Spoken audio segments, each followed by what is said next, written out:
5 ways people have tried to live forever. History is filled with tortured stories of people drinking gold, transfusing blood, and taking potions to defy death. 1. Mesopotamian quest for immortality, avoiding sleep. The story of Gilgamesh, the protagonist throughout ancient Mesopotamian mythology, is one of the earliest tales that addresses humanity's attempts to defy death. Gilgamesh, whose feats are recounted in 5 epic poems, is told by King Utnapishtim to stay awake for 6 days and 7 nights to prove that he is worthy of being immortal. Unfortunately for Gilgamesh, he falls asleep almost immediately. The lesson of Gilgamesh is that we'll never conquer mortality, and we need to come to terms with that and think about living a good life. 2. Ancient Egypt, potions. Ancient Egyptian rulers were completely obsessed with immortality. They were convinced that there was an afterlife and that bodies needed to be preserved to act as homes for the spirits.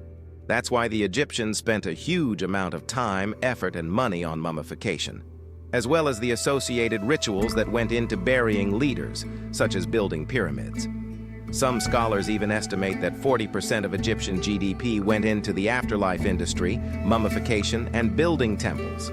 But Egyptians also did all they could to extend their lives with medicine and potions. Mummification was very much Plan B. Before they were mummified, people were given various medicines and potions to try and keep them alive. In very early texts, medical papers, and papyrus, you see instructions on how to fix a broken leg. Then it will also say, "Oh yeah, if you do this, you'll live forever." It's an ancient obsession. 3. Elixirs of China's first emperor. As the first emperor of China who unified the country in 221 BC, Qin Shi Huang is a very important historical figure. But Qin Shi Huang had a major hobby. His real obsession was living forever.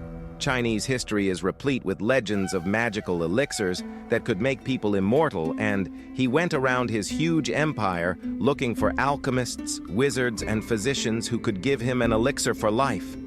Qin Shi Huang was so fixated with prolonging his life that he banned the mention of the word death in his presence.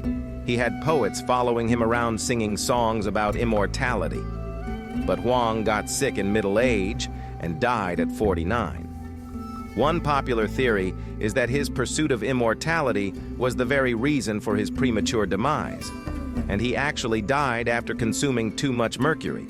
This hypothesis is backed by the fact that, when modern archaeologists found Huang's tomb, its mercury concentration was 100 times higher than normal. 4. Drinking gold to live forever. Melting down gold and drinking it was an anti-aging fad in 16th century France, spearheaded by courtier Diane de Poitiers, and the practice also existed in ancient China and Egypt. Alchemy exists in the West and East, with its primary goal being immortality.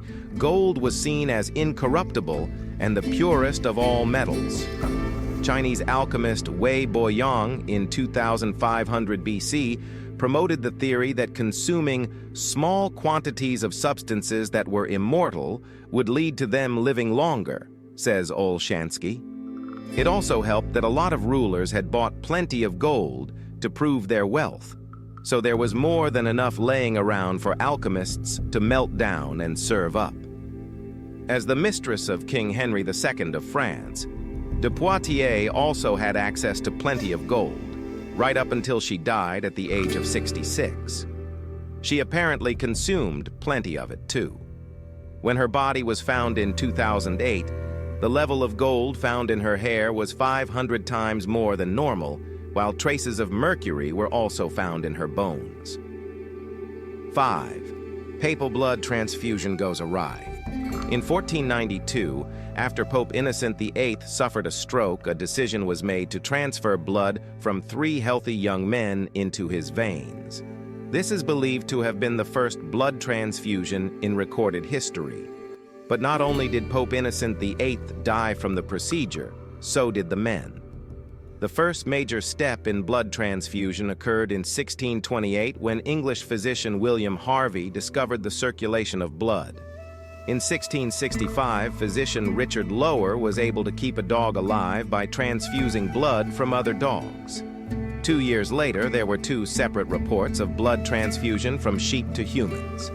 Blood transfusion technology particularly advanced during the 20th century. Jeffrey Keynes developed a portable blood transfusion kit in the World War I, which enabled doctors to treat soldiers on the battlefield. In World War II, Dr. Charles Drew spearheaded the creation of huge blood storage systems and donation units, which were known as bloodmobiles. Progress is still being made in the field. It was recently demonstrated that transfusions of young blood do in fact have rejuvenation effects. He then quickly adds the important caveat of, "These tests were demonstrated in mice." Some scientists have started experimenting with transfusing blood plasma in humans, but it's still way too early to know whether this will actually lead to people living for significantly longer, or if it's just the latest dead end in the seemingly never-ending pursuit of immortality.